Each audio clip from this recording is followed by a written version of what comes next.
Bismillahirrahmanirrahim. Assalamu alaikum, dear participants. Welcome to this session of the textual study of the Quran. We will begin with verse 224 of Surah Baqarah. Let us read the translation and then we will discuss some of the important matters which are covered. The Arabic text first reads, وَلَا تَجْعَلُوا اللَّهَ عُرْضَةً لِأَيْمَانِكُمْ أَن تَبَرُّوا وَتَتَّقُوا وَتُصْلِحُوا بَيْنَ النَّاسِ وَاللَّهُ سَمِيعٌ عَلِيمٌ لا يؤاخذكم الله باللغو في أيمانكم ولكن يؤاخذكم بما كسبت قلوبكم والله غفور حليم للذين يؤلون من نسائهم تربص 4 أشهر فإن فاءوا فإن الله غفور رحيم وإن عزموا الطلاق فإن الله سميع عليم. There are certain other issues regarding women as well, so educate yourselves on them also, and for your oaths, do not make the name of God an obstacle to deal kindly with others, to observe the limits of God, and to make peace among people. And be informed that God hears all and knows all. So you can see this parenthetical insertion which is found in the translation of Ustaz Ghamidi, which is slightly a longish one. But the reason that this insertion is here is to connect the text with the previous section of verses. We know that previously the issue of menstrual cycle of women and intimacy with women in that menstrual cycle and the directives of menstruation were discussed. And once they were finished, because now these directives had laid the foundation of some more issues that could have been discussed, so they have been now taken up. So that is precisely why you can see Ustaz mentioning this parenthetical sentence by saying that educate yourselves on them. So there are certain other issues regarding women as well. So besides the ones that we've just discussed, formerly of course the issue of menstruation, some other issues that relate to this issue or to women are now brought up. And for this there is this foreword which is sort of presented. It's like a foreground to the issue which is coming up, and it tells us that you should not use the name of God in a way that you swear something which is wrong, and then when we'd like to put it right, you always ask yourself, well, because I've sworn that I'll do something and I have to continue. So God says that, well, you don't use God's name in a way that you swear something and then you realize that is incorrect. In that case, you should break your oath actually and atone for it. And the grounds which are being laid are the grounds which we have just studied, and they are the grounds for a very specific Arab custom in those times, which is called Ila. So before we discuss that, let me just complete the translation. It says that God will not hold you liable for oaths you swear inadvertently, but He shall definitely hold you accountable for oaths sworn with your heart's intent. And in reality, God is forgiving, very forbearing. Hence, those who swear to abstain from their wives have a respite of 4 months.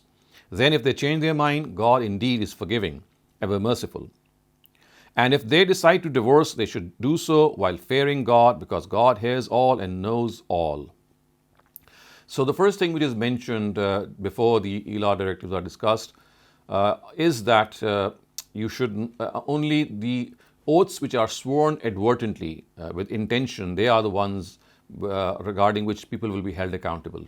Oaths which are sworn inadvertently, they will not be reason to be held accountable before the Almighty. Having said this, the real thing which is said here is that as far as Ila is concerned, this is a Arabic term in the times of the Prophet, which was used to actually sever sexual relations with the wife. So it was like an oath that would be sworn, and that would mean that you have sworn that you will not have intimacy with your wives. Obviously, this is a very unbecoming and unseemly attitude by the husband. So the Quran has warned them that, well, if this is something that you have done, then you should come out of it. And the way to come out of it is to wait for 4 months. And as the Quran says that, لِلَّذِينَ يُؤْلُونَ مِن نِسَائِهِمْ تَرْبَصُ 4 أَشْهُرٍ. So those who want to abstain from their wives, they have a respite of 4 months, which means that in these 4 months they must decide. So they either should resume these relations, or as the verse says, if they don't want to, then they should divorce the wife, because they are in no position or don't have the authority to keep their wives in such a limbo and make them realize that, well, they are married to their husbands, but they cannot have this intimacy. So such an oath leaves the wife in an indefinite state, and as such is against virtue and piety. And therefore the Almighty has fixed a period of 4 months after which the husband has to decide either to resume this marital relationship or to divorce her. And it is also evident from this directive that it is not allowed to sever intimacy, sexual intimacy with one's wife without a valid reason. And so much so, if a person swears such an oath, he must break it. Yes, he has to atone for it, but he must break it. These relations are the right of a wife. And if a husband does not fulfill them, then he can be regarded a criminal, both in the eyes of the law and before the Almighty in the hereafter. And in return, the wife also does not have the right to refuse compliance with these relations without a valid reason. And I'm sure you must have come across this narrative of the Prophet, which says that if the husband approaches the wife for sexual intimacy and she refuses the husband, then angels curse that wife till the coming of dawn, till the advent of dawn. This narrative also has a background that has to be understood in the light of these verses, that severing these ties deliberately without any reason is something which the Almighty does not want, whether it is the husband, as you can see from this verse, or if it is the wife, which you can see from the narrative which I just narrated before you. In both cases, without a valid reason, severing these ties, which form the crux and the basis of this relationship, is something which has to be done away with. If this is something that either of them would like to do, then it is better to come out of this bond of wedlock. Otherwise, it would be something that is not proper, especially when you are depriving the right of your spouse. وَالْمُطَلَّقَاتُ يَتَرَبَّصْنَ بِأَنفُسِهِنَّ ثَلَاثَةَ قُرُوءٍ وَلَا يَحِلُّ لَهُنَّ أَن يَكْتُمْنَ مَا خَلَقَ اللَّهُ فِي أَرْحَامِهِنَّ إِن كُنَّ يُؤْمِنَّ بِاللَّهِ وَالْيَوْمِ الْآخِرِ وَبُعُولَتُهُنَّ أَحَقُّ بِرَدِّهِنَّ فِي ذَلِكَ إِنْ أَرَادُوا إِصْلَاحًا وَلَهُنَّ مِثْلُ الَّذِي عَلَيْهِنَّ بِالْمَعْرُوفِ وَلِلرِّجَالِ عَلَيْهِنَّ دَرَجَةٌ. So now we come up to the directives of divorce. So remember, the previous verse has said that if you have decided to sever these marital ties with your wife, then you must divorce her, and it is not proper to keep her in this situation. So now the verses arise in which they said that if you have decided to divorce such your wife, then what exactly is the procedure? So about that procedure, we are now being enlightened, and the Quran says that if the latter situation develops, divorced women must keep themselves waiting for 3 menstrual cycles. And it is unlawful for them, if they believe in God in the last day, to hide what God has created in their wombs. And if their husbands wish to reconcile, they have a greater right to take them back during this waiting period. And this is because there is no doubt that just as according to the norms, these women have obligations towards their husbands, they also have rights. Yet men as husbands have a degree of preference above women. This is the directive of God, and God is mighty, very wise. So you can clearly see that in these verses, husbands and of course wives are given directives. The first thing that you can see is that as far as divorce is concerned, the important thing which these verses tell us is that women must wait for 3 menstrual cycles. وَالْمُطَلَّقَاتُ يَتَرَبَّصْنَ بِأَنفُسِهِنَّ ثَلَاثَةَ قُرُوءٍ, that women who have been divorced, they should wait for these 3 menstrual cycles. And the reason that they should wait for these 3 menstrual cycles is that that should determine that they are pregnant or not. Because if they have these 3 cycles, then it would definitely tell the society and the husband, of course, that they are not pregnant. However, if there is a cycle missed, or if through other reasons it can be ascertained that the wife is pregnant, then of course as far as the iddat period is concerned, as we know from other instances in the Quran, especially Surah Talaq, that the iddat will extend until childbirth. But the important thing here is that women should not hide their internal situation in this regard. And the important thing also is that as far as men are concerned, they must know that they have to divorce their wives. Whenever they need to divorce their wives, it has to be in the period of their purity, in which they haven't had any intimacy with their wives. And one thing that we'd like to note here is the use of the word quru. So quru basically is the plural of qar'un, and it means both the period of menstruation and also means the period of purity. So it's a word which has both meanings and had opposite meanings, because because every period of purity is followed by a period of menstruation. So it's like one following the other, and therefore both meanings of this word exist.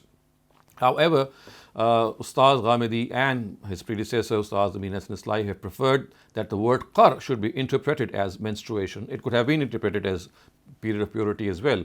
But since the issue is to find out whether a lady is pregnant or not, and for that, it's the period of menstruation which tells us, because as soon as a woman menstruates, we would know definitely that she's not pregnant. So therefore, they understand this word to mean menstruation.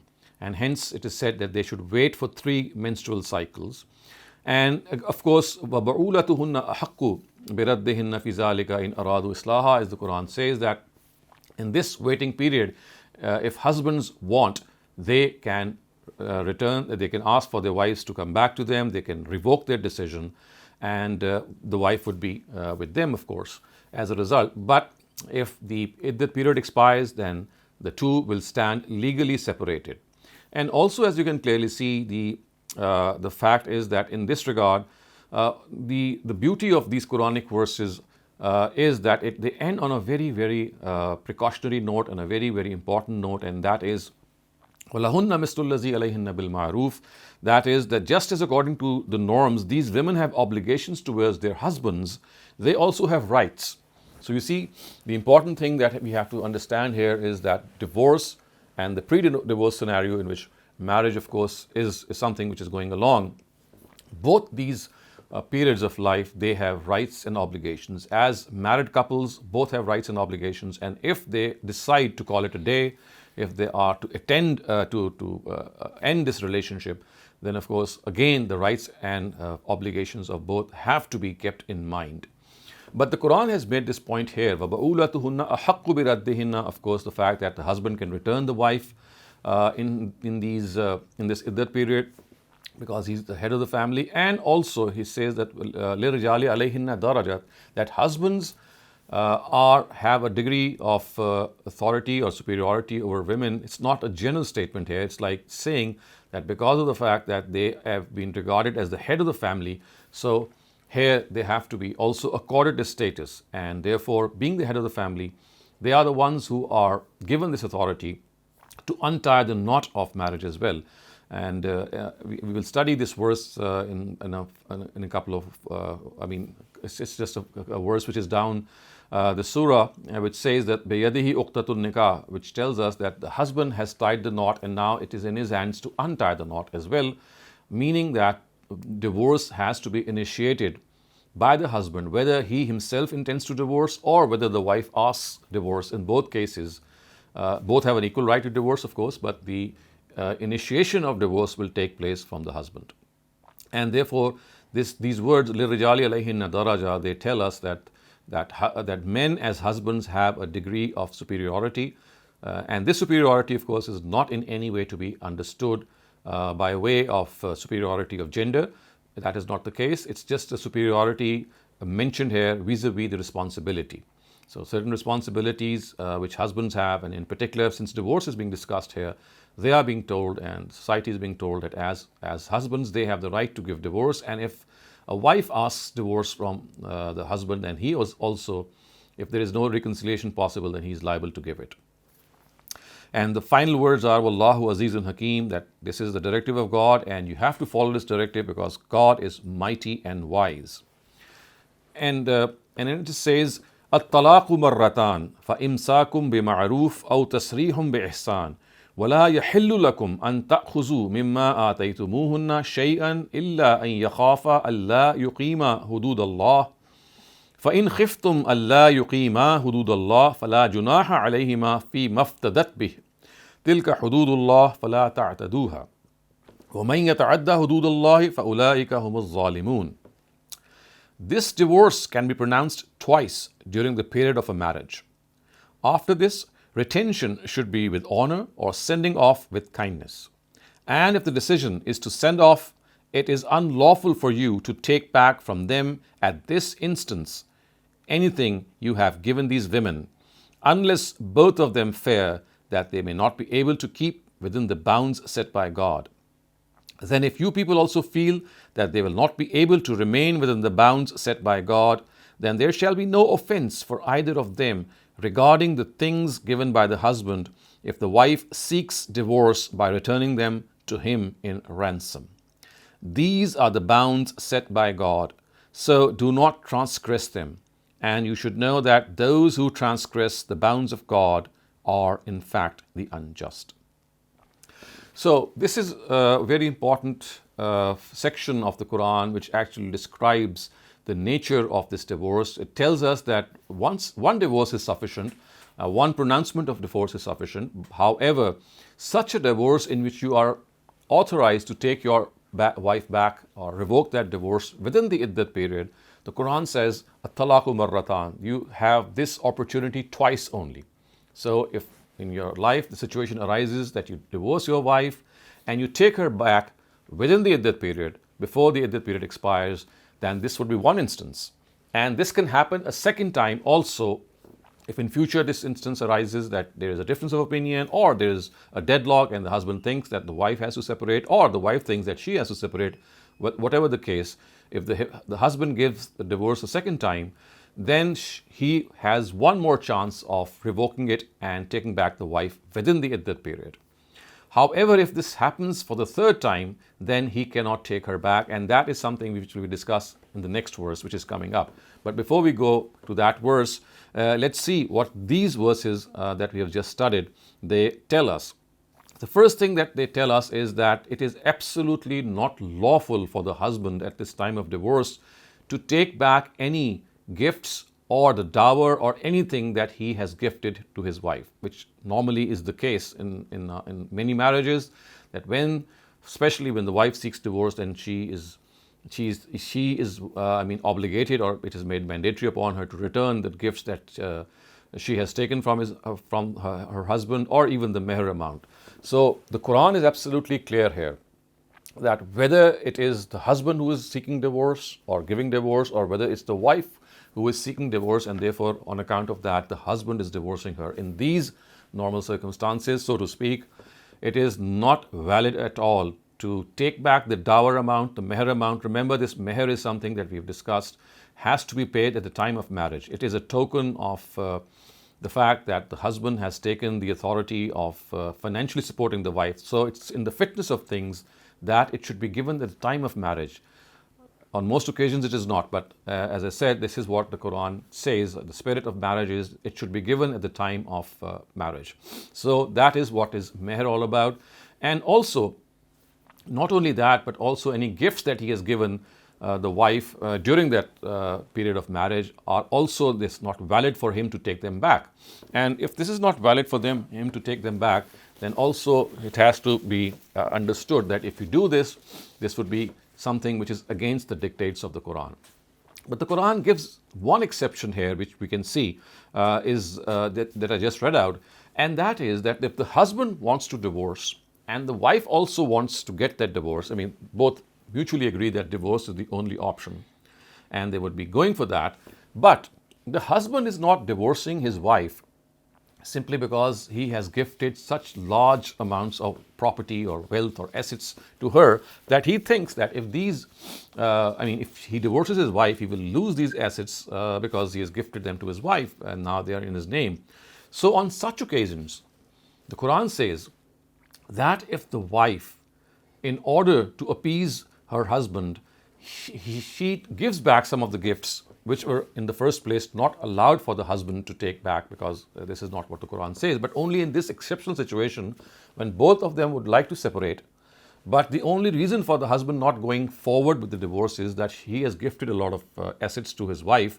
So in such a case, if the wife forgoes those assets, and as the Quran says, by returning them, the words are فَلَا جُنَاهَ عَلَيْهِمَا فِي مَفْتَدَتْ بِهِ, which means that there is no offense on them if the wife returns these gifts as ransom. So it's like a ransom that is called by the Quran.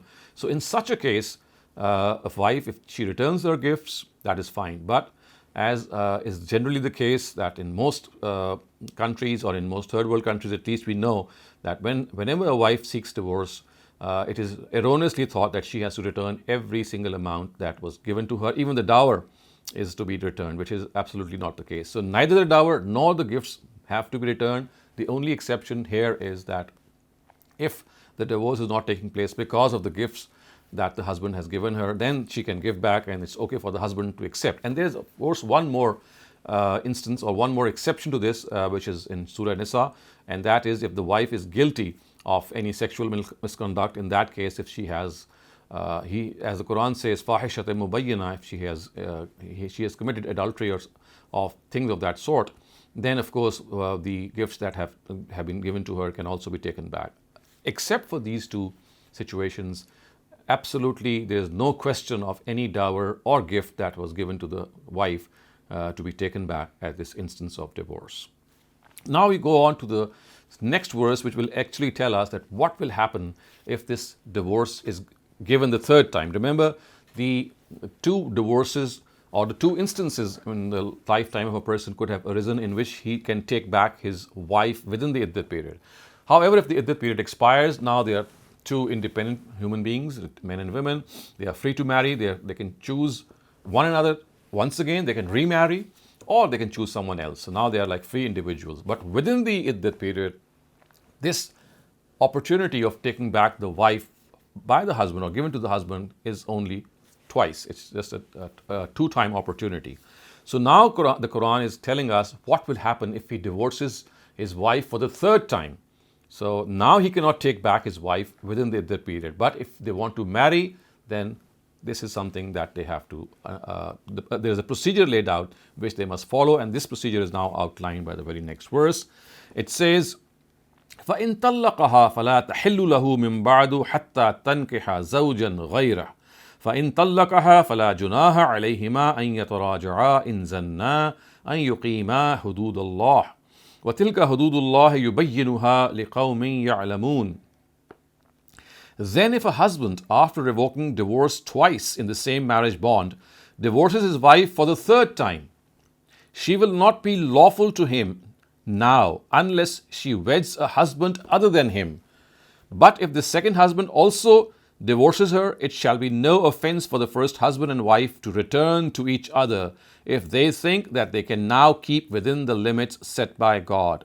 Such are the bounds prescribed by God, which he is making plain to those who want to gain knowledge. So you can clearly see what the Quran is telling us here is, if this situation arises for the third time, that the husband has now divorced his wife for the third time because of any reason, any valid reason, then he cannot take back his wife within the period, as was the case with the previous two instances of divorce. Now there is a whole procedure laid out, and that is that woman will now marry someone else, and then after naturally arisen circumstances, if that husband too divorces that wife, now she is allowed or lawful for the first husband, and not for anything less. And the reason that this whole procedure, as you can see, has been laid down is that divorce should not become a mere child play, and every time you divorce your wife and you take her back in the period, and then you start doing it again and again. So you just have these two opportunities. On the third instance, then there is this big gulf that has been created by God, that now if you want to remarry, the situation will only be possible if that wife marries someone else, not out of any planned strategy, which we often see in our own countries, that there's a planned marriage which takes place, and what we call as halala, in which there is a planned arrangement between some other husband who marries that woman for a night and then has intimacy with her, because that's another thing which our jurists think that is essential. And then there is a bond which there is like a covenant or a promise from that husband who is there for just one night, that he will divorce the lady or the wife in the morning, and then she becomes legalized for the first husband. So this subterfuge, this is something which is very shameful, which goes along in the name of religion, and which is absolutely a disgrace, I would say. It's shameful to the name of religion. So the Quran is absolutely clear that there should be no such planned activity. It has to be a naturally driven circumstance that must arise, that if she marries someone else and then out of naturally arisen circumstances he divorces her, only then she can marry the first husband. The issue of halala has been discussed elsewhere by me. We are also studying the social sharia in parallel, so we've just discussed that as well last week, and we have seen that how a certain narrative has led to this understanding that if the lady marries her husband, the second husband, and she would like to come back to the first husband, then it is essential that she should have her marriage consummated. And this is also planned, and precisely this is what we call halala. And we have also discussed how absolutely baseless, and it has no foundation in the Quran. It has been erroneously understood, and that hadith has become the reason of that understanding. Whereas I have discussed that how this hadith is actually talking about something which is the entire opposite of what has generally been understood. So now, before we go on to the next part, the directives of divorce are still continuing in the next verses, but because of the fact that they have reached a certain point here in which we can now discuss anything that you'd like to know regarding the procedure of divorce, regarding the iddat issue, and regarding what will happen once the divorce is also given. So please raise your questions if you have them. Thank you, Dr. Saleem. Our first question asks, is there a reason why the husband is forbidden to approach his wife after he did talaq and put her into iddah, since she is still his wife? So the reason is that, of course, if he consummates the marriage, or he goes to her, then that would automatically mean that he has taken her back. So he can do that, but that would amount to revoking his divorce. So yes, the Quran tells us that they have to live in the same house, as we've studied that. But if living in the same house results in that intimacy, then the divorce that he has given her would be revoked, and they will live again as husband and wife. So this is like an expression of revocation. Thank you for that clarification, Dr. Saleem. Imran, please go ahead. Assalamu alaikum, Dr. Shehzad. Thank you very much for the explanation. Just a quick question about, during the time of Umar radiallahu anhu, he changed the rule because people were abusing it, like you mentioned. So he made it like 3 talaq means 3, even if you give it at once. So my first part of my question is, why the subsequent khulafa or the leaders not revoke that ruling of his? Especially in this day and age, people are very impulsive and they just say 3 talaq at once, and which is not based according to the Quran or the Prophet's hadith. That's first question. And the second is that temporary marriage, like misyar or muta, which is used, quite wrongly. Your thoughts on that, if you may, please. Thank you. So, as far as the directive of Umar anhu is concerned, he was a powerful and towering personality. And when he gave this administrative directive, it was, of course, adopted at the state level. And it seems that in the first couple of centuries, there became this consensus by all the famous 4 Imams of the Muslims, Abu Hanifa, Shafi, Malik, and Imam Ahmed bin Hanbal. All of them, they agreed that yes, once these 3 talaqs are announced, they are pronounced in one go, they shall be implemented. Whereas we very well know that Umar actually did so in order to warn people that they are misusing this. They would pronounce 3 divorces, and then they would say that, well, I did not intend to give 3 divorces and I just intended 1. So they were like making fun of this directive. So basically Umar said that, well, nothing doing now, I'm going to implement whatever you're going to say. So unfortunately, this administrative decision was not interpreted in the way that it should have been interpreted, and because in the first few centuries there took place this consensus between the 4 Imams that this continued, and it was only in the 7th century, in fact in the later part of the 7th century, when Ibn Taymiyyah, he actually challenged this contention. He said that, well, this is not the correct import, and as far as these 3 divorces are concerned, they shall be considered as one, because basically they are deviations of the law itself. So it was him who actually, for the first time in so many centuries, said that, well, this is not the purport of the Quran, it is the understanding of and that too, not an understanding, it's basically an administrative directive. And this administrative directive should not continue in time, especially when people become ignorant of the whole methodology of divorce, and also when they are not in a position to to give it in the right way. So, I mean, this is a matter of history and it has happened, so we just cannot change it. But as I said, there was the reason for this continuing for such a long period was because the first four Imams, first four Imams, they virtually agreed. I mean, they seldom agree on all four, I mean, on something together. But this is one area in which they said that, well, if the divorce is given thrice in one go, then it shall be implemented as taken as final. As far as your second question is concerned, misyar and muta. So muta is basically nothing less than prostitution. I mean, it's just a way of personal pleasure that has been adopted by a certain section of people. It has absolutely no basis in the Quran or any authentic narrative of the Prophet. It was a practice which originated in pre-Islamic Arabia, and it was immediately proscribed in the Meccan period, when the Quran says that the only way that you can have sexual relations with someone is either if she's your wife, or if she, in those periods because slave women were there, or if she's your slave women. Other than that, you cannot have any sexual relations. This is as far as muta is concerned. But misyar is something which is totally different. It is not a temporary marriage. It is also not for pleasure. It is a marriage in which the wife forgoes her rights and says that, well, I am not going to charge you, or I am not going to hold you responsible for supporting me financially, which is your responsibility as a husband.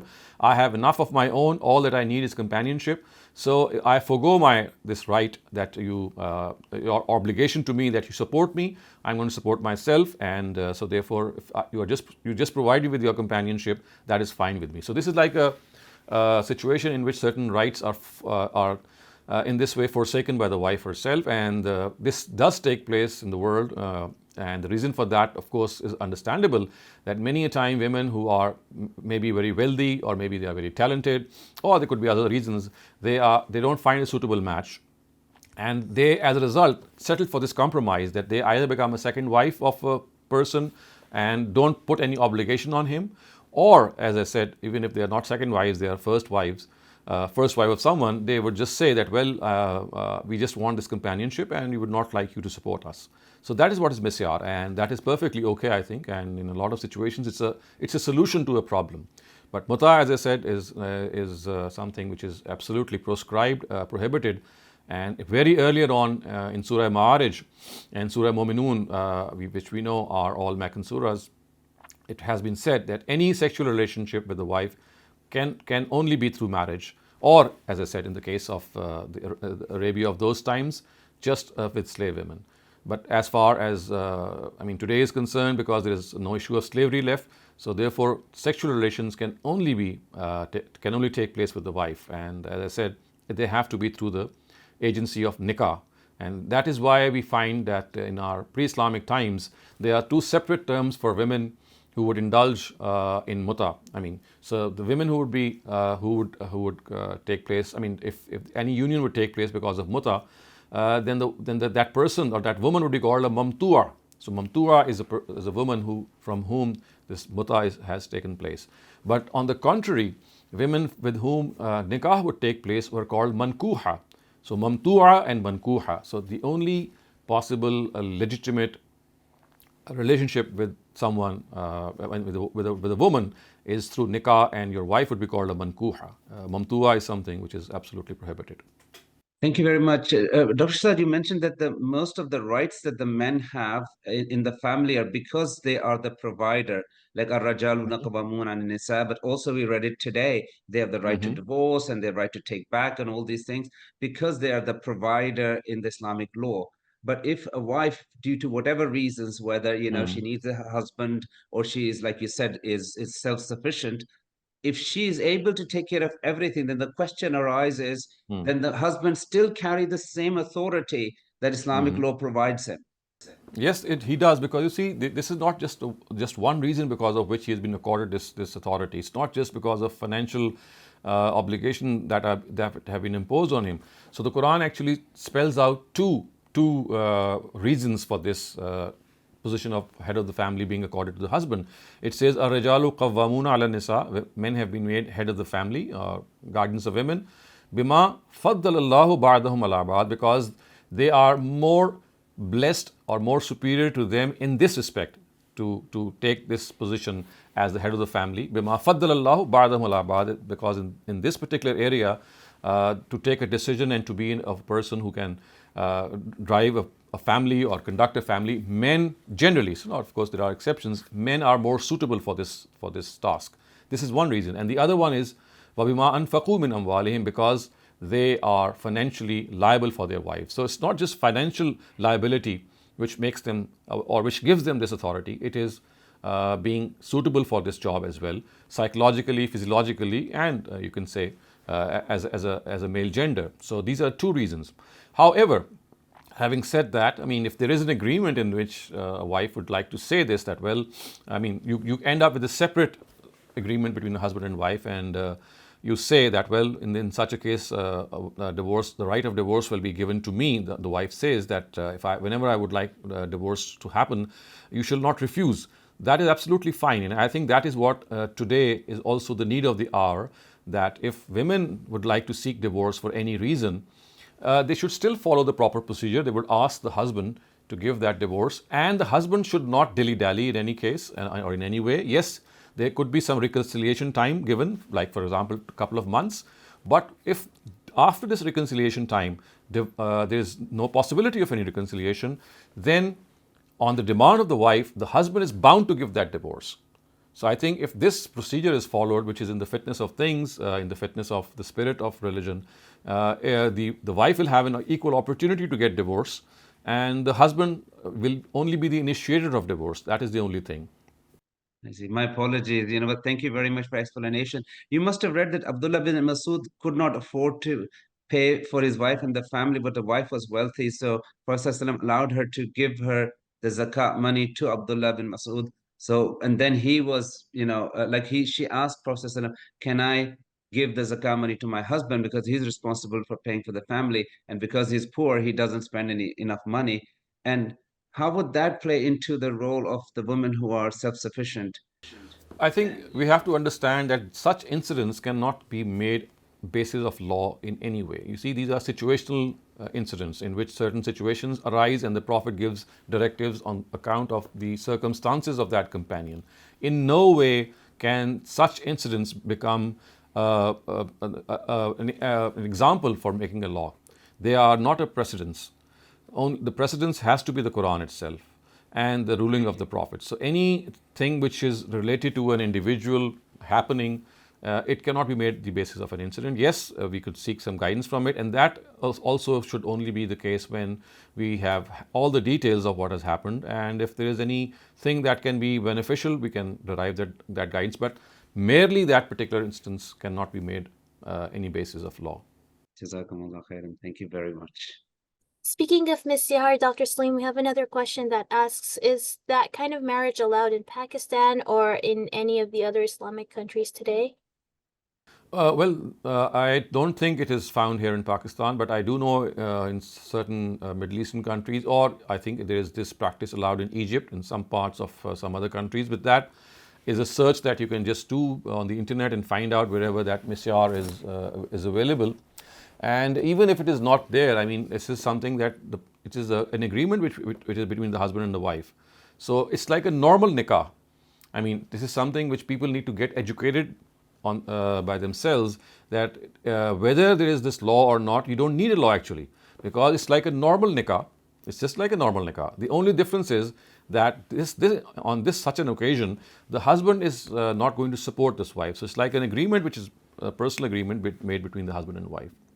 And she will not. I think sorry, please go ahead. So if that agreement is it goes forth soundly between the two, it's absolutely fine, because basically nothing has changed. I mean, the rights are the same. The only thing is that now the wife is not demanding any amount for her support. So that is, I mean, because the nikah is to be registered in the normal way, because it is to be something which is to be conducted in the same way. So there is no need for a separate law for that, in my opinion. So on the same topic, I think there's some confusion in the chat, because another question is asking, how is that different from being in a live-in relationship? What happens to the psychological and educational upbringing of children in this kind of marriage if the husband is not taking the financial responsibility of his wife? So you see, this is a compromise situation, remember, and this is not an ideal situation. It's like a compromise, and this is particularly for women. I mean, this is for the benefit of women. Which I just gave you an example that at times women, they are not able to find suitable matches because either they are extremely talented or they are very well educated and they don't find a match for them, or it could be any other reason in which they have passed their marriageable age. So they would like to marry, but they at times they would not find a spouse who would be able to support them. So ideally they should find someone who would be able to support them. So when they don't find such an instance, all this law does is that it gives them this right that, well, if you can find someone who is not able to support you, but he is still able to give you companionship, then okay, that is fine. So that's just giving up your right, giving up a certain right that you enjoy. So it's not an ideal thing, it's like a compromise situation. So what the wife would be thinking at that time is that at least I'm getting companionship from someone, at least I have that psychological sense of protection, I can live with that person, even if I am not going to spend from whatever he gives me because of reasons I just stated. So I think that it's like a second best option, it's not an ideal thing. Thank you for that, Dr. Saleem. What about the children in the marriage? The children are the children, the way they are. I mean, they have the same rights. There's nothing going to change. So yes, this could play down a little badly on their psyche when they know that their father is not supporting them. But I think they have to prepare their children for this purpose. For this whole scenario. They can tell. The wife can tell or the mother, to be exact. She can tell her children that, well, this is how we have married, and I have taken the responsibility. And so therefore, your father is not to blame because I never asked from him, and he's someone who is also not able to do so. So it's like preparing your children for this. And I think if they are properly prepared, they are mentally told that this is how things are. So as I said, it's like a second best option. It's not an ideal thing. So this is something that might still affect their psyche. But I think that considering the fact that this is something which is not an ideal thing, and it's a second option, I think we have to realize that it will have certain shortcomings which would not be overcome. But then, as I said, if you educate your children in the right way, it might work. Thank you, Dr. Saleem. Bismillah, Tirmizi Ahmed, please go ahead. Assalamualaikum, Dr. Saleem. So my question is in continuing with the question that your last caller asked, the last one. What about in the instance of khula? So at the time of the nikah, if the girl has they take off that the girl has the right to divorce, then she can't take it. The husband has to allow it. How does that play out? So I just explained that earlier on, that the initiation of divorce will always be from the husband. If the wife seeks divorce, she has an equal right to divorce. The only thing is that she will ask her husband to divorce her. And the husband, of course, can be given time for reconciliation or anything that he might like to do in order to mend the things that have broken. But if that doesn't happen, then he would be bound to give divorce because the wife has an equal prerogative to seek divorce. I mean, both have an equal right to divorce. The only difference is the procedure. A husband, when he would like to divorce, he can pronounce divorce. A wife, when she would like divorce, she would demand divorce. In both cases, the initiation would be from the husband, but the husband cannot dilly-dally or delay matters if the wife would like divorce. Yes, there are certain laws in certain countries which actually are humiliating at times for the wife. But if you look at the Quran, and the spirit of the Quran is that if the wife would like divorce, she can have that divorce. The only thing is that it has to be initiated from the husband. So I do know of people who the girl asked and the guy refused, and then it had to go to the court. Yes, so basically, in it that can case, be delayed. Yes, in that case, then the marriage bond will be annulled by the court, and in Arabic we call it tansikh nikah, which means that now it will be mansukh or it will be abrogated by the court. So if the husband is not willing to come forward, which is a shame and a pity, then the court will step in and just cancel the nikah. Okay, thank you.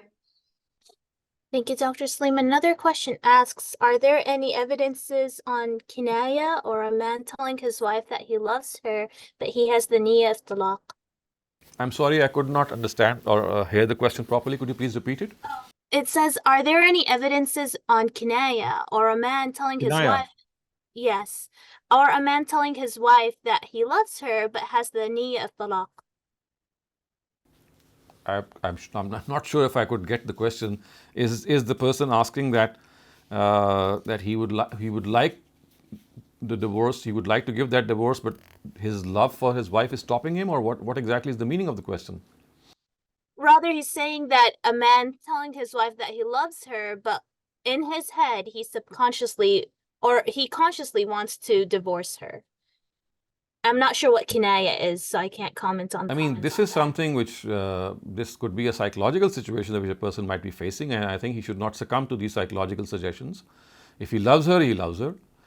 Whatever might come in his mind, that is something of it could be a hallucination, it could be a bad thought which can come to any person. He should just ignore it.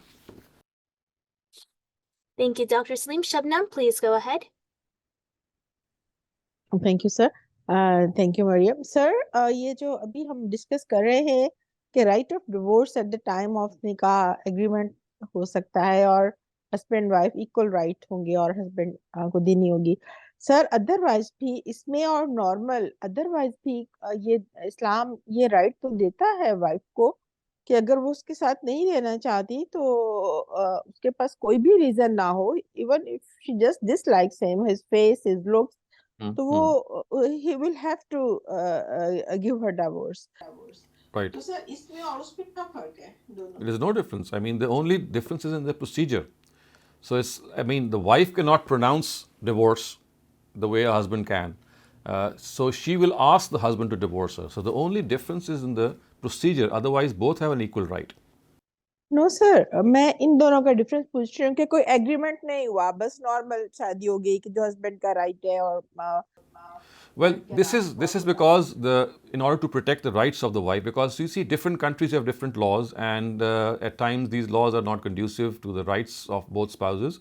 So I think it's like a protection which is given to the wife, that she will not be left indefinitely in any refusal from the husband, because if she demands divorce and the husband doesn't give her divorce, so there are certain countries in which laws are such in which this procedure can be really it can really go to great lengths, and for months and years she might need to wait. So this is like protecting the wife or the lady, that well, if she asks for that divorce, then there should be a period, like for example 3 months or 2 months or 4 months, in which reconciliation should be they should try for reconciliation. But if that doesn't happen, then the husband cannot delay matters any longer. He must take that step. So this will be written in the agreement and not Of course, you can make it a part of the marriage nikah nama, and you can just have that written. right sir thank you sir Thank you, Dr. Saleem. Amir, please go ahead. Assalamu alaikum, Sheikh. How are you? Walaikum salam. Okay, yes. So I was asking, like, as far as, because I've heard through like some fiqh studies that if a man was to tell his wife any kind word, not just that he loves her, but any kind word at all, but in his heart he's actually, like wanting to divorce her, that this would also count as a divorce. So I was asking, is there anything? No. I think this is just overstretching your mind. If he would like to divorce her, he should divorce her the proper way is. So any intention that he has in his heart has nothing to do with this. I mean, it is to be ignored totally. So I mean, if he would like to divorce her, what's stopping him from taking the name of divorce and giving that divorce to her? And if he's not giving it, I mean, it only means that he is having those thoughts which should just be ignored. Thank you very much, Dr. Saleem. That was it for all the questions for now. Okay, now let's move ahead. وَإِذَا طَلَّقْتُمُ النِّسَاءَ فَبَلَغْنَ أَجَلَهُنَّ فَأَمْسِكُوهُنَّ بِمَعْرُوفٍ أَوْ سَرِّحُوهُنَّ بِمَعْرُوفٍ وَلَا تُمْسِكُوهُنَّ ضِرَارًا لِتَعْتَدُوا وَمَنْ يَفْعَلْ ذَلِكَ فَقَدْ ظَلَمَ نَفْسَهُ وَلَا تَتَّخِذُوا آيَاتِ اللَّهِ هُزُوًا واذكروا نعمة الله عليكم وما أنزل عليكم من الكتاب والحكمة يعظكم به واتقوا الله واعلموا أن الله بكل شيء عليم. And when you divorce women and they reach the end of their waiting period, either retain them with kindness or let them go with kindness, and never retain them with the intention of harming them, so that in this manner you commit excesses against them. And you should know that whoever does this will only be unjust to his own soul. And do not make a mockery of God's revelations, and bear in mind the favors He has bestowed upon you, and bear in mind the law and the wisdom which He has revealed to you, of which He instructs you, and remain fearful to God, and know full well that He has knowledge of all things. So these are some supplementary directives which are given after the divorce, this post-divorce scenario, and it is said that once this waiting period ends, you should allow your wife to go, and you should not in any way cause any hindrance. And as the Quran says, "La tumsikuhunna ziraran lita'tadu." If you're just going to stop her from going, which means that you're going to take back that divorce within the iddat period, it should not be to in any way harass her or to harm her in any way or to mentally torture her, but the reason should be a valid reason. And if you would like to let her go, then of course it should be with kindness, which would mean that it should be an amicable settlement. And in that case, as we will see near the end of these verses, the Quran says that you must give some amount to your wives at this time of departure, because remember, they would be left at times high and dry, they might not have any resources. So the Quran says, "Mata'am bil ma'ruf," give them something according to the convention of the society. And as per this verse, even a law can be enacted that if women are divorced in such a way and they have no other means and resources, and they are also not getting married to anyone soon, then for a particular period of time they would be supported by their ex-husband so that they can maintain a living. So the Quran is absolutely firm here, and it says that you should not make fun of the law of God, because the law of God has this spirit and this essence inlaid in it, that when you're divorcing your wives, you should be doing it in a very friendly and amicable way. Yes, it's a very difficult thing to do. Parting is sweet sorrow, as the poet has said, but then of course at times this is the only solution to things. So you should make it as sweet as possible, as amicable as possible, so that the children, whose issue is also coming up in some of the succeeding verses, they are in a position to still have that relationship with their estranged father and mother, and in no way they are stopped from meeting either of these two. And the Quran has said that وَاذْكُرُوا نِعْمَةَ اللَّهِ عَلَيْكُمْ وَمَا أَنزَلَ عَلَيْكُمْ مِنَ الْكِتَابِ وَالْحِكْمَةِ, that bear in mind the law and the wisdom which He has revealed to you, of which He instructs you, and remain fearful to God, and know full well that He has knowledge of all things. That these are the things that have to be at all costs taken into account. People must remember that this law, which is of course, as the Quran says, أَنزَلَ عَلَيْكُمْ الْكِتَابِ وَالْحِكْمَةِ, it's this wisdom and the philosophy of law and the Sharia that has been revealed to you for their own betterment. And if this betterment is something that they realize, then they will not use this to their own advantage in a bad way. They will not find subterfuges, they will not find scapegoats, they will not in any way conduct this very important and a very sensitive issue in a way that it makes a mockery of the essence of this directive in any form. And also we have to understand that as far as the Quran is concerned, the Quran does not want people to remain in wedlock if they think that they just cannot pull along. This is an option which is given to both husband and wife. Yes, they should exercise it with care, with caution, because especially when the family has come into being, when they have children, it's not easy. It's not going to be easy for the children. Neither is going to be easy for the two who are now deciding to separate.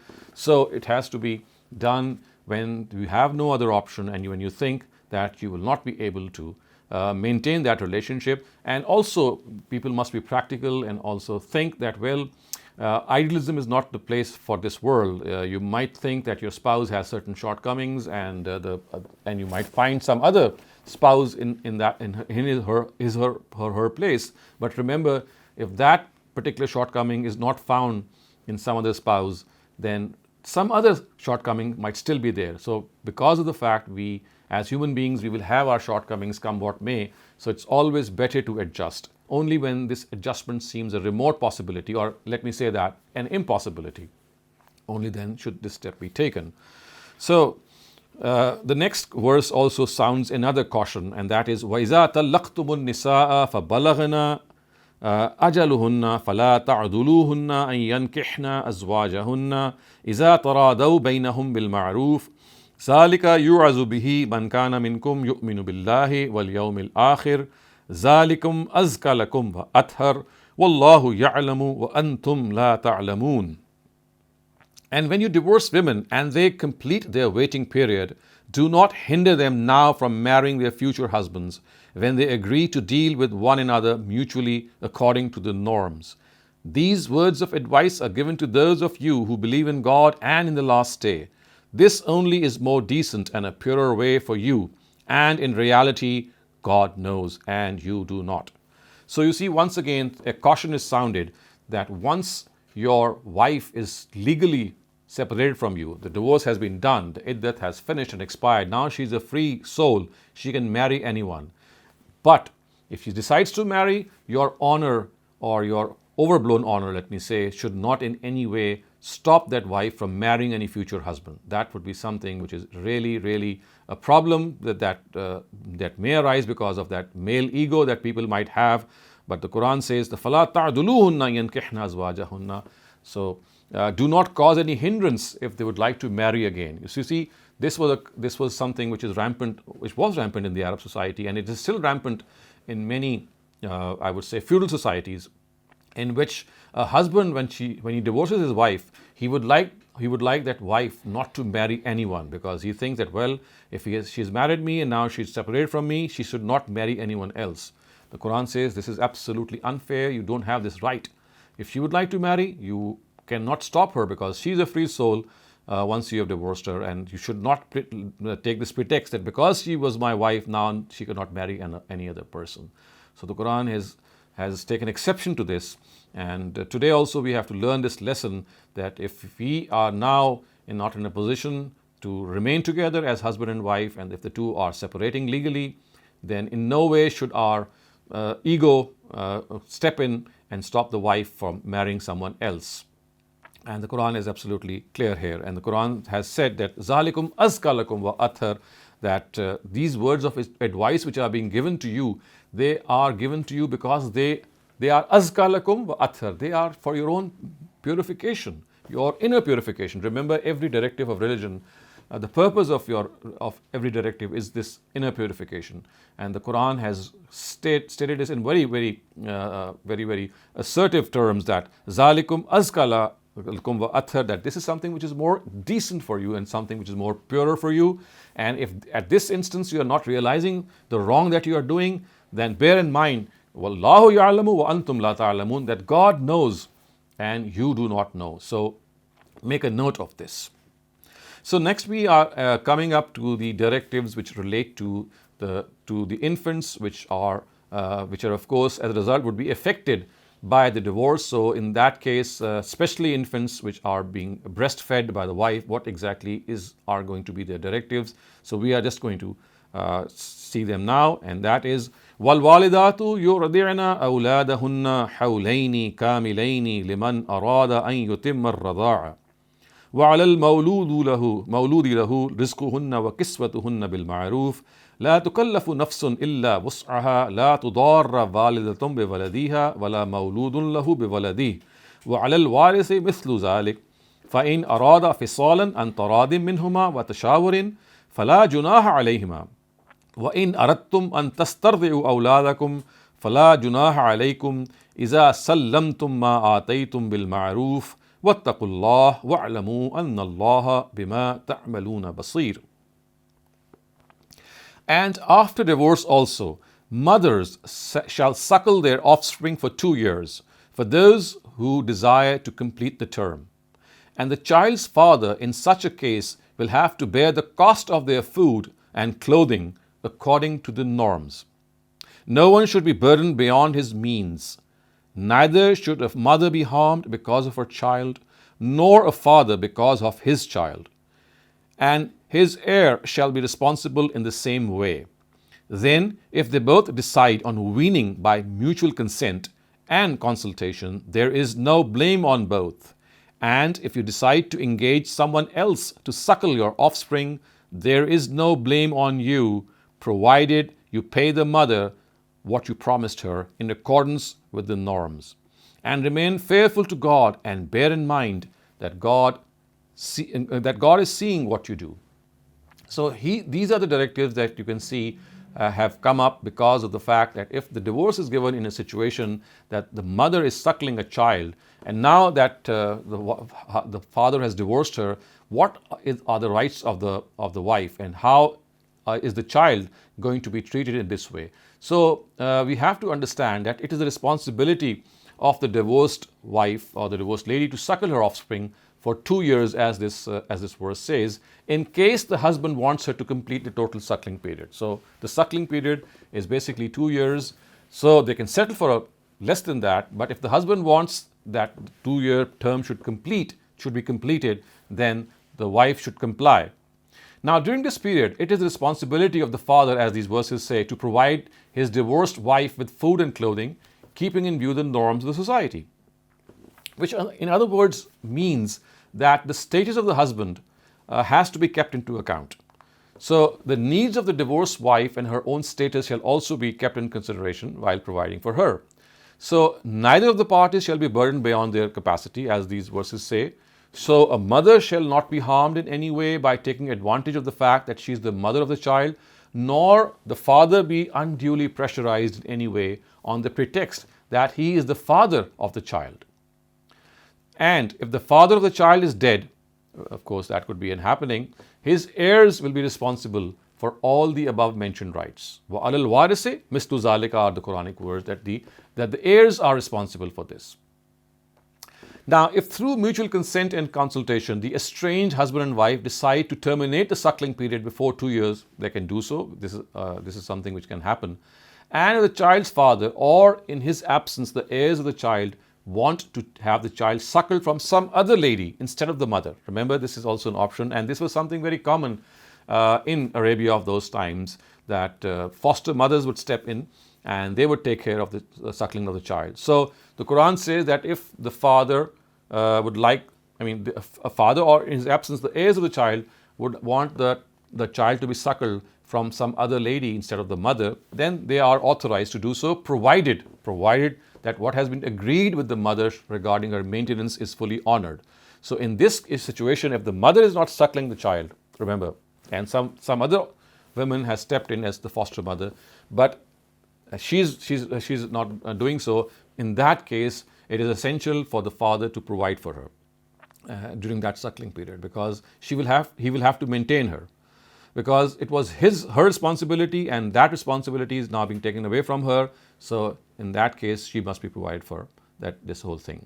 So before I go on, because we still have some I would say tertiary issues related to this issue of divorce, but primarily we have completed the Quranic verses which relate to divorce.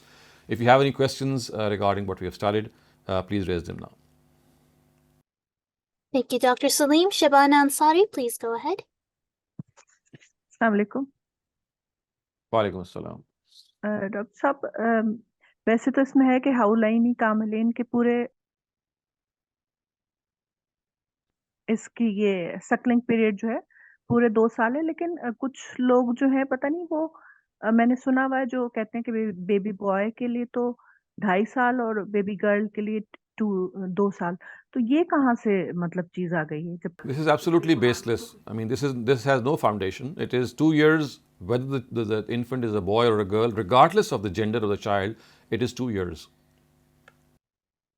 तो ये किसी रिवायत के बिना पे आई है लोगों? I'm not sure. I haven't come across any narrative which says so. And if you have anything in your mind or before you, let me see it. I haven't seen anything of this sort.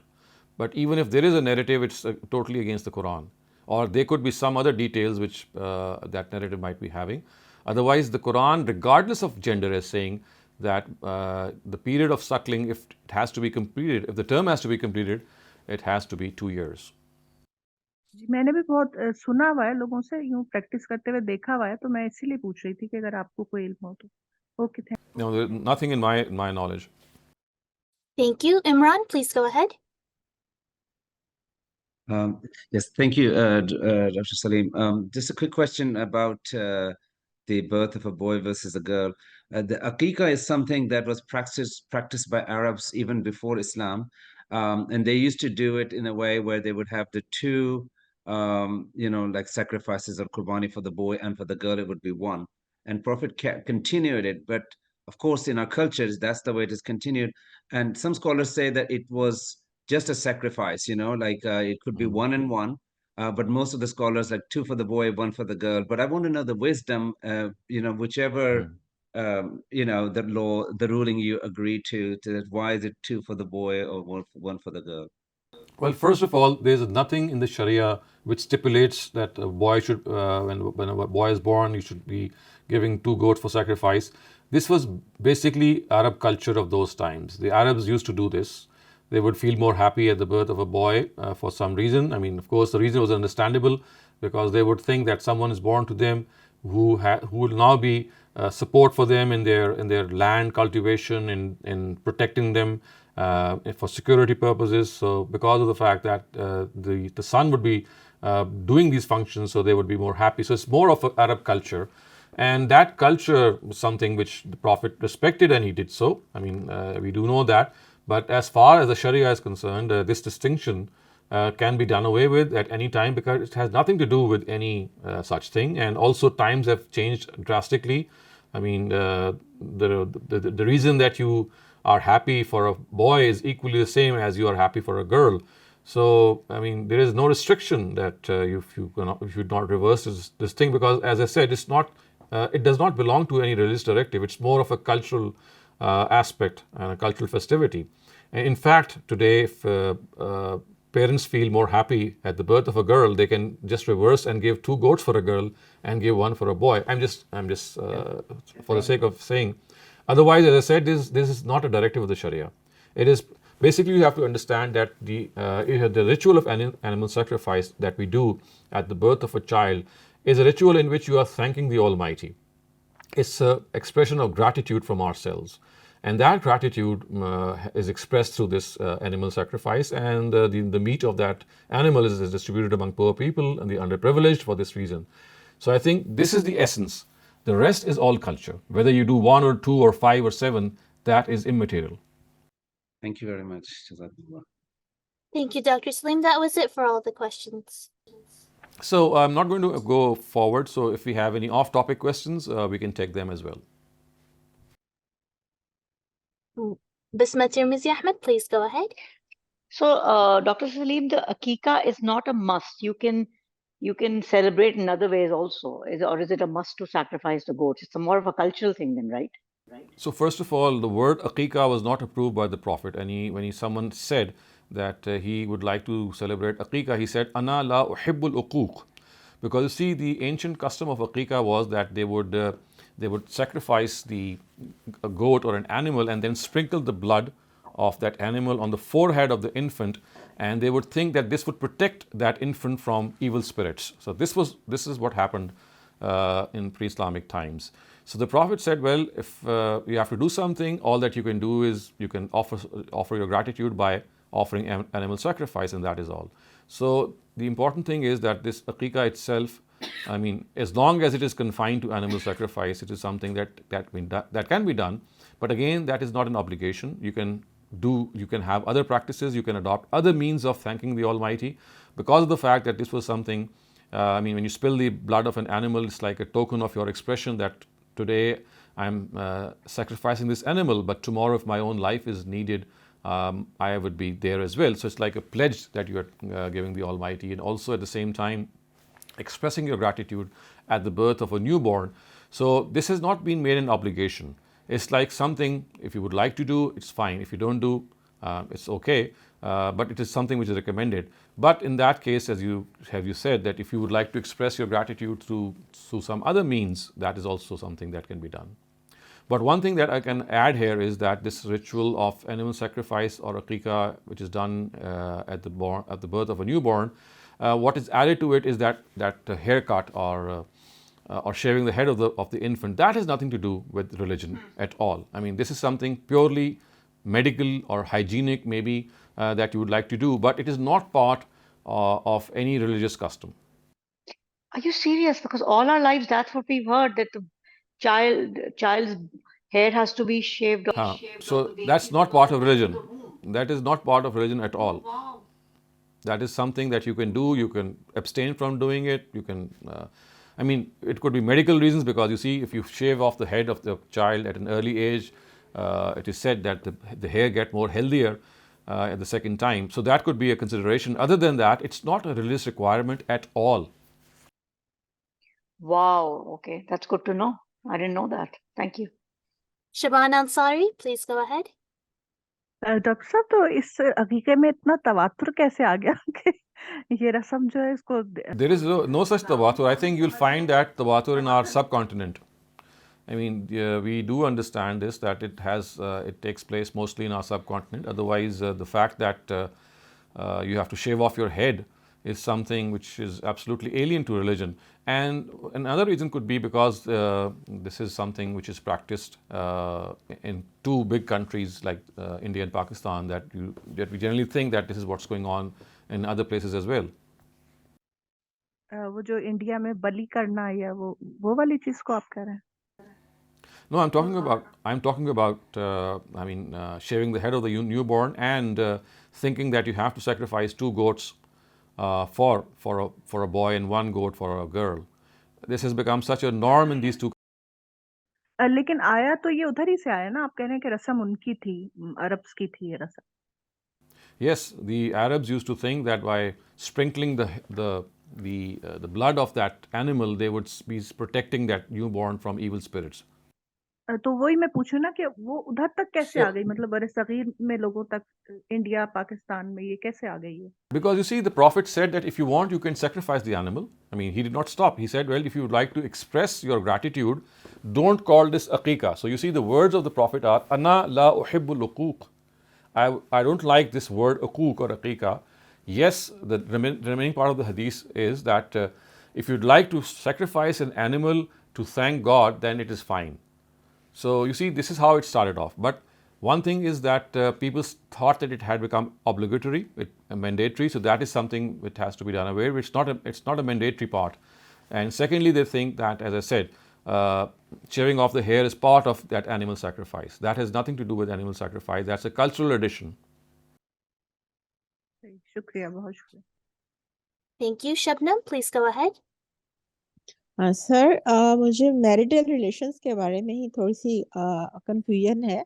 Quran पाक में 2-3 जगह मुझे आयात तो मुझे अब number याद नहीं, लेकिन यहाँ में से पढ़ते जा रहे हैं कि 2-3 जगह जहाँ पर भी आपस में इख्तलाफ का जिक्र हुआ है हस्बैंड वाइफ के, तो अल्लाह कहता है कि ला जुनाहा अलैकुम, कि वो वाइफ कॉम्प्रोमाइज कर ले तो सुलह बेहतर है, तो वाइफ कॉम्प्रोमाइज कर ले तो दोनों पे कोई गुनाह नहीं. इसी तरह ये डिवोर्स में अगर ये बिल्कुल डिजायरेबल नहीं है कि हस्बैंड उससे कुछ ले उसको छोड़ते वक्त, लेकिन अगर वो नहीं दे रहा तो वो ले तो भी दोनों पे तो वो ले ले वापस, और दोनों पे कोई गुनाह नहीं है. तो सर एक चीज को इस्लाम पसंद नहीं कर रहा और उसको ये राइट दे रहा है, तो लोग तो फिर डेफिनेटली इसका एडवांटेज इसीलिए लेते हैं कि जब हमें कोई गुनाह नहीं है तो फिर हम क्यों छोड़ें, जिसको छोड़ रहा है खुशी से तो नहीं छोड़ रहा. तो सर इसको हम कैसे देखें? You see, I mean, you cannot engineer this. It's not like a reverse engineering that you can do. You see, normally when you gift assets or property to your wife, you do in a very friendly way. You are fond of your wife and you would like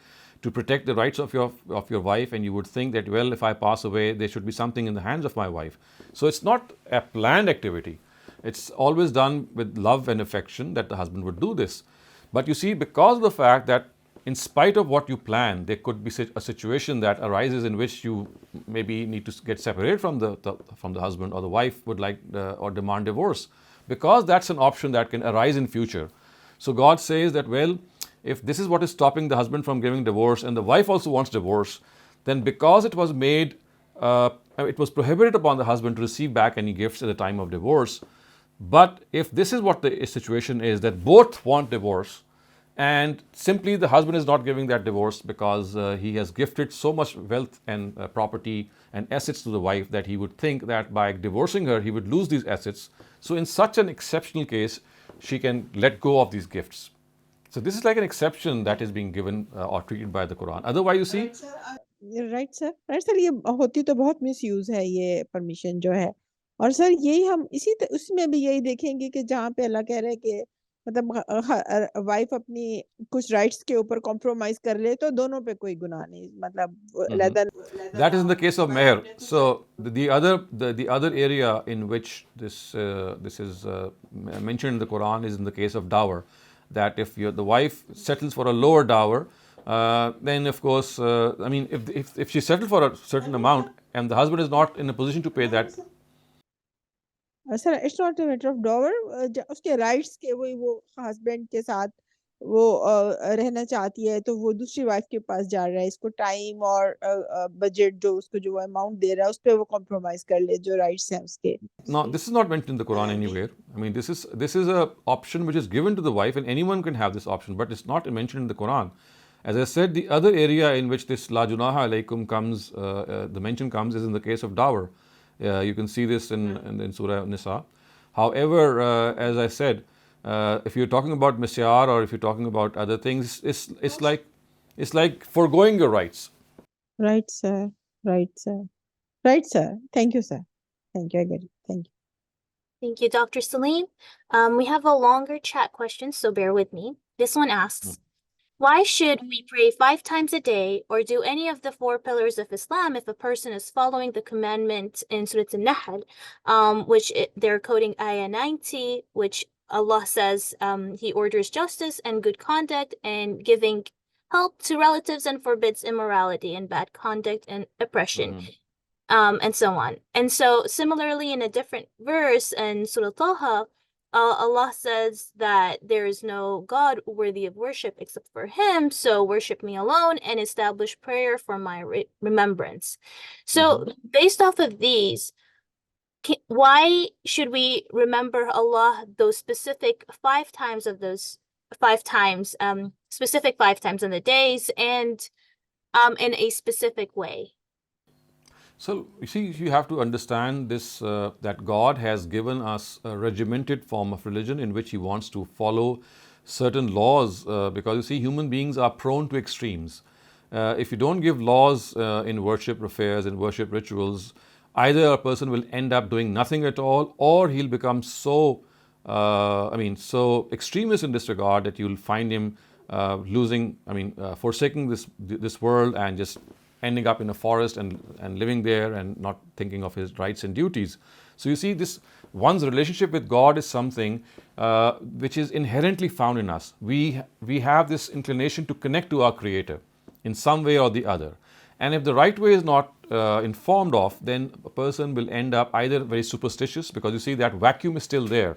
That vacuum to connect to some superior being is found in every one of us. And if directives are not given regarding that, so, as I said, it will result in extremes, and people will go to either devoting themselves all day long to various prayers, as we can see what has happened in history, or they will completely forget to do anything. So, in order to make sense of these things, the Almighty has, I think, stipulated a very fair and a very balanced amount of prayer. These 5 prayers, if they are taken at the face of it, they are basically an expression of our thanksgiving to God. We are thanking God when we are kneeling and prostrating before Him for the favors that He had given us, for the blessings that we enjoy, our parents, our surroundings, the eyes that we have, the food that we eat. That they are basically given to us by God. Yes, there are other reasons, but you see, He's the first cause. So in order to make us appreciate the fact that we need to thank someone, this prayer is basically an expression of thanksgiving. And as I said, if no amount of prayer would have been stipulated by God, and the decision would have been left to the discretion of human beings, then history bears witness such extremes have resulted.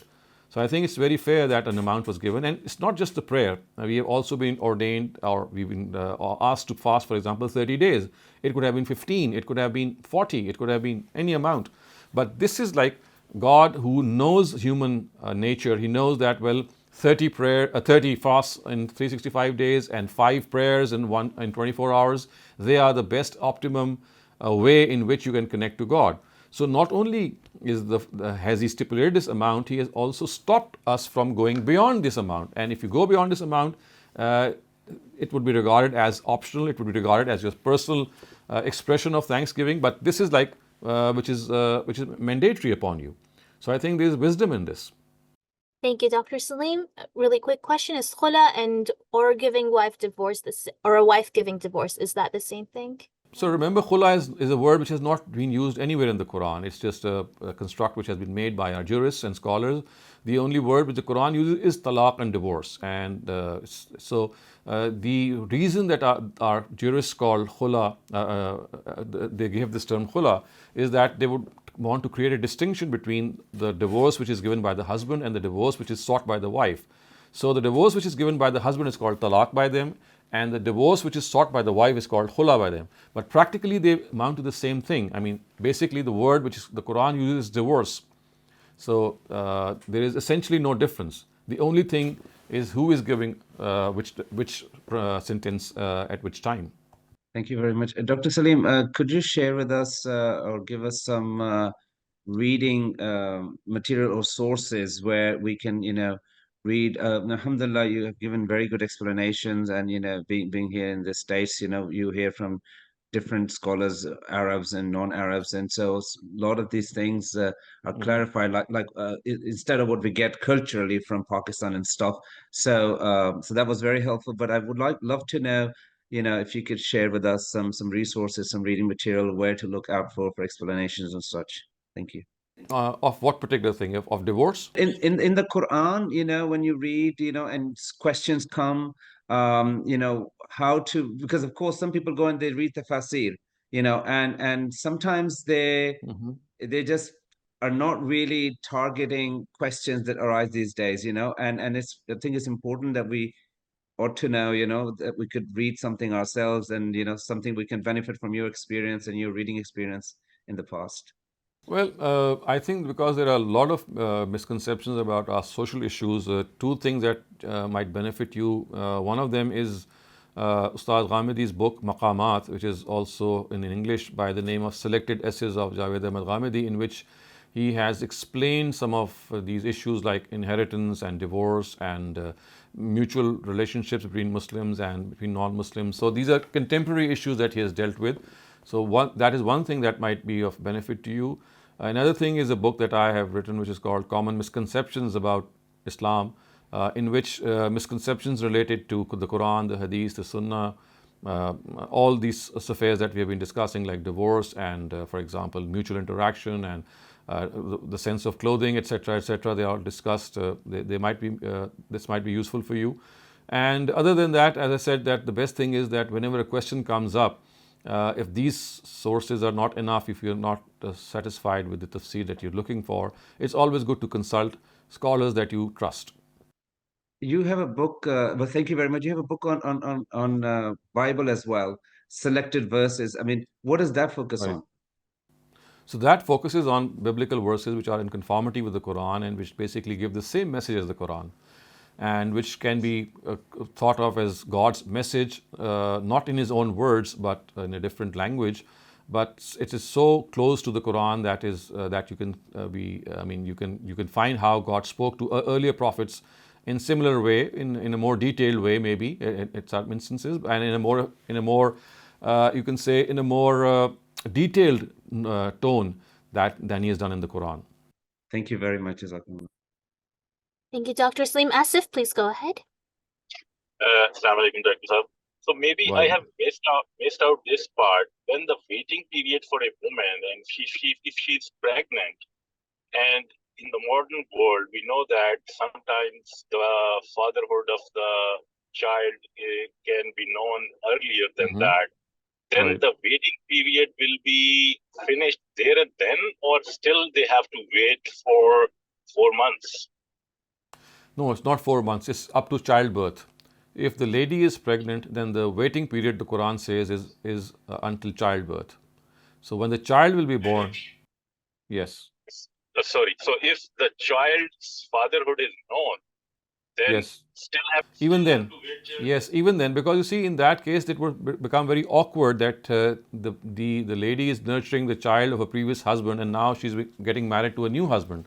So in order to circumvent this awkward situation, the Quran said it is better that you complete the childbirth, although the father of the child is known. So it's not a question of the father not being known. It's a question of rearing that child in the house of a person that you're now getting married who has no relationship with the previous husband.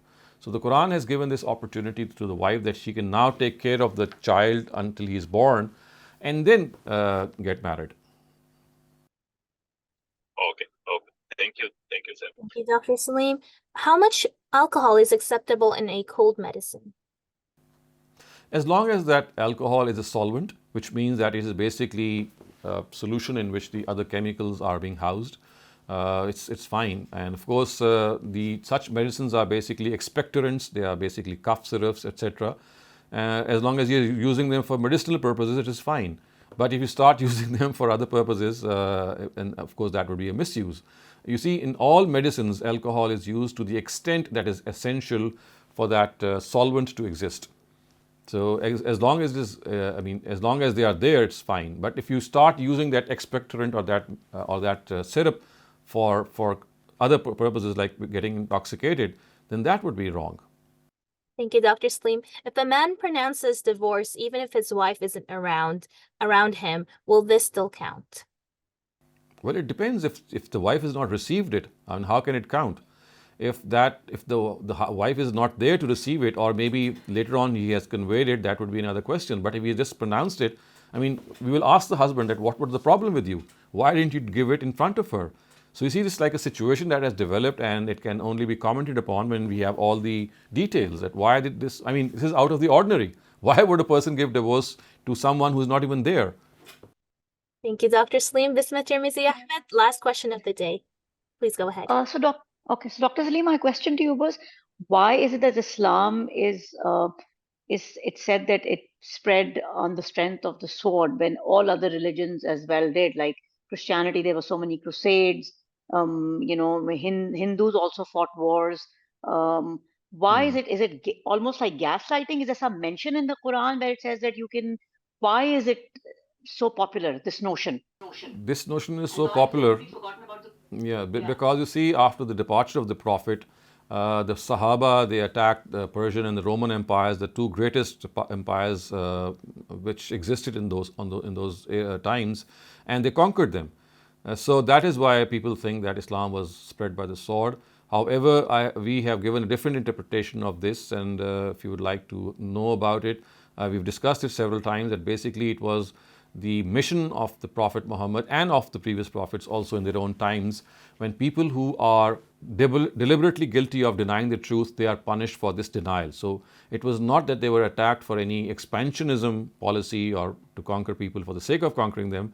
It was basically a punishment given to the Roman and the Persian empires for deliberately denying a messenger of God whom they were convinced of, and then they did not comply with it. So basically it's like a punishment given to them. And that punishment was interpreted as if people were being, they were subjugated in the name of Islam. That was not the case. And this is how I can explain for the moment, because this requires a lot of details. And if you need those details, I have a publication on this subject. It is called Playing God, Misreading a Divine Practice. So this divine practice is mentioned in detail in the Quran, that messengers of God, when their immediate addressees who are in front of them, if their message reaches them and they are convinced of that message, but they still end up denying that message, then they are punished for this thing. So that is something which is specific to the era of the messengers of God only. It cannot happen later on. So if it happened in the times of Prophet Muhammad or right after him, it was because of this mission that he had done, and it was only completed after him by his companions. And as I said, if you want more details, you can look that book up. Thank you very much, Dr. Saleem.